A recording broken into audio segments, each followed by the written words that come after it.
Welcome to LV creations. ఎల్వి క్రియేషన్స్లో ఈరోజు రంజాన్ స్పెషల్కి షీర్ కుర్మాని ముస్లిమ్స్ ఎంతో టేస్టీగా తయారు చేస్తారు కదండి. అలాగే చాలా సింపుల్గా అదే టేస్ట్తో ఎలా తయారు చేయాలో తెలుసుకుందాం. తయారీ విధానం చూసే ముందు ఫస్ట్ టైం మన ఛానల్ని ఎవరైనా చూస్తున్నట్లయితే ప్లీజ్ ఛానల్ని సబ్స్క్రైబ్ చేసుకోండి. అలాగే వీడియోని మీ ఫ్రెండ్స్కి రిలేటివ్స్కి తప్పకుండా షేర్ చేయండి. ఇప్పుడు తయారీ విధానాన్ని చూద్దాం. ముందుగా ఒక బౌల్ తీసుకొని ఆ బౌల్లోకి కొన్ని డ్రై ఫ్రూట్స్ని తీసుకోవాలండి.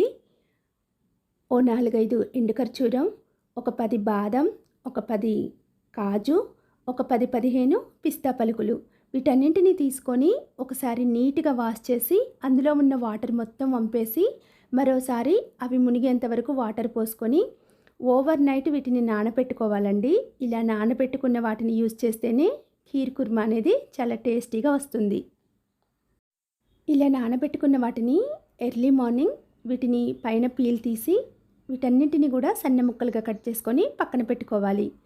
ఇప్పుడు స్టవ్ ఆన్ చేసి ప్యాన్ తీసుకొని ప్యాన్లోకి 2 టేబుల్ స్పూన్ల వరకు నెయ్యిని వేసుకోవాలి. నెయ్యి కొంచెం కరిగిన తర్వాత ఇంతకుముందు మనం సన్న ముక్కలుగా కట్ చేసి పక్కన పెట్టుకున్నాం కదా డ్రై ఫ్రూట్స్, వీటిని యాడ్ చేసుకోవాలి. కాజు, పిస్తా, బాదం, ఖర్జూరం వీటన్నింటిని కూడా యాడ్ చేసుకోవాలి.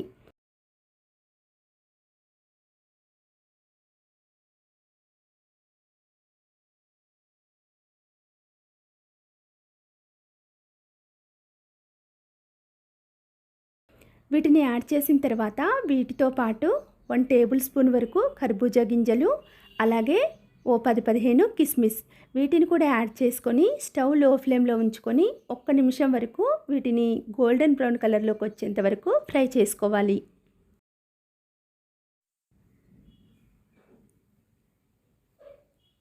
ఇలా వేయించుకున్న తర్వాత ఇవి గోల్డెన్ బ్రౌన్ కలర్లోకి రాగానే వీటిని ఒక ప్లేట్లోకి తీసుకొని పక్కన పెట్టుకోవాలి.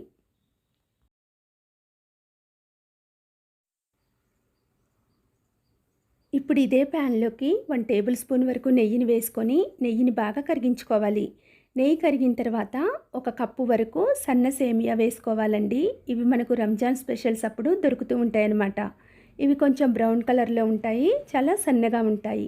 వీటితో తయారు చేసుకుంటేనే ఖీర్ కుర్మా అనేది చాలా టేస్టీగా వస్తుంది. ఇవి ఇలా పొడవుగా ఉన్నప్పుడు స్పూన్తో ఇలా బ్రేక్ చేసుకుంటూ స్టవ్ లో ఫ్లేమ్లో ఉంచుకొని వీటిని మంచి కలర్ వచ్చేంత వరకు వేయించుకోవాలి. ఇప్పుడు స్టవ్ ఆఫ్ చేసి వీటిని తీసి పక్కన పెడదాం.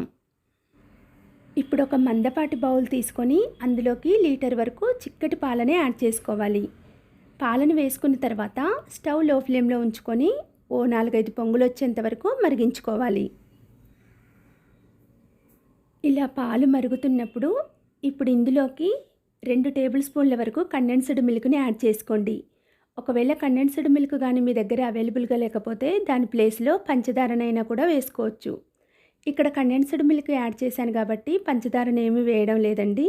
మీ దగ్గర ఒకవేళ ఇది కానీ లేనట్లయితే పంచదారని యూస్ చేసుకోవచ్చు.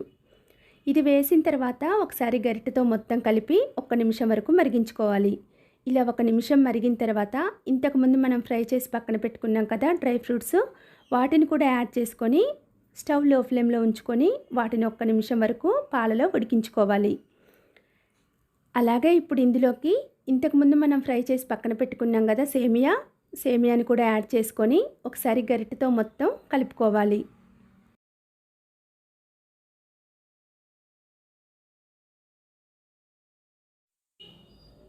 అలాగే ఇప్పుడు ఇందులోకి 1/2 టీ స్పూన్ వరకు ఇలాచీ పౌడర్ని కూడా యాడ్ చేసుకొని 2 నిమిషాల వరకు స్టవ్ లో ఫ్లేమ్లో ఉంచుకొని వీటిని మరిగించుకోవాలండి.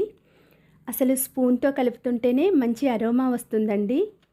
అలాగే ఇక్కడ డ్రై ఫ్రూట్స్ కూడా అన్నీ యాడ్ చేయలేదు, కొన్ని గార్నిష్ కోసం పక్కన పెట్టాను.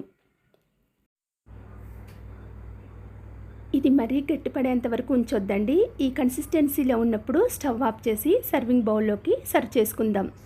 అలాగే ఇంతకుముందు కొన్ని డ్రై ఫ్రూట్స్ పక్కన పెట్టానని చెప్పాను కదా, వాటితో గార్నిష్ చేసుకొని ఇది కాస్త చల్లారిన తర్వాత దీన్ని తింటే ఇంకంతేనండి.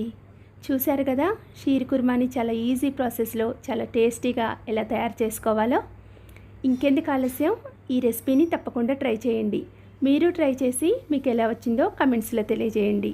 ఈ వీడియో చూసినందుకు మీకు ధన్యవాదాలు. ఈ వీడియో కనుక నచ్చినట్లయితే లైక్ చేయండి, షేర్ చేయండి.